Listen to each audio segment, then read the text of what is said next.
ถึงยามแลงตะเวนแดงลงลับภูเขายามสายลมพัดเป่าคิดหอดเจ้ากอดเขาเงาใจจากลูกเมียมาศึกษาหน้าที่ห่างไกล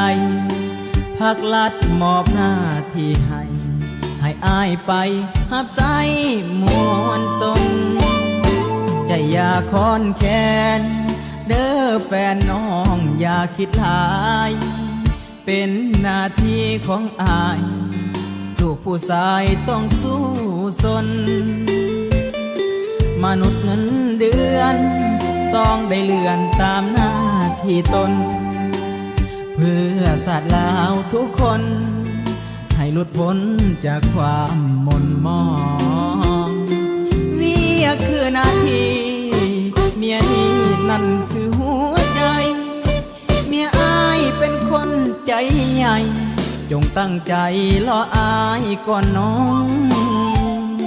เรื่องแส่เรื่องสาวอย่าคิดข่าวให้ปวดสมองศาสตร์นี้ขอหักแต่น้องใจสิห้องให้เมียอยู่บ้านดึกอ่อนซ้อนอ้ายนอนกอดหมอนแข็งตัวคิดฮอดแต่ทางครอบครัวทุนหัวเป็นจังไทยตาบาน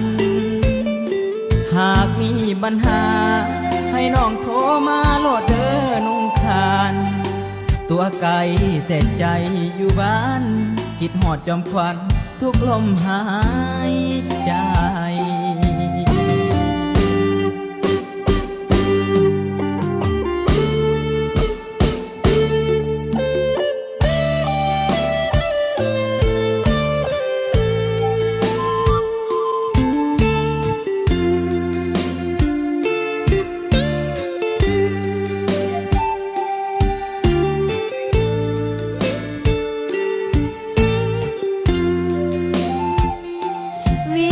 คือหน้าที่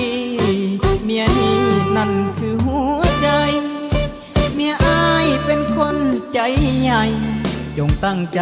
รออ้ายก่อนน้องเรื่องแส่เรื่องสาวอย่าคิดข่าวให้ปวดสมองศาสตร์นี้ขอหักแต่น้อง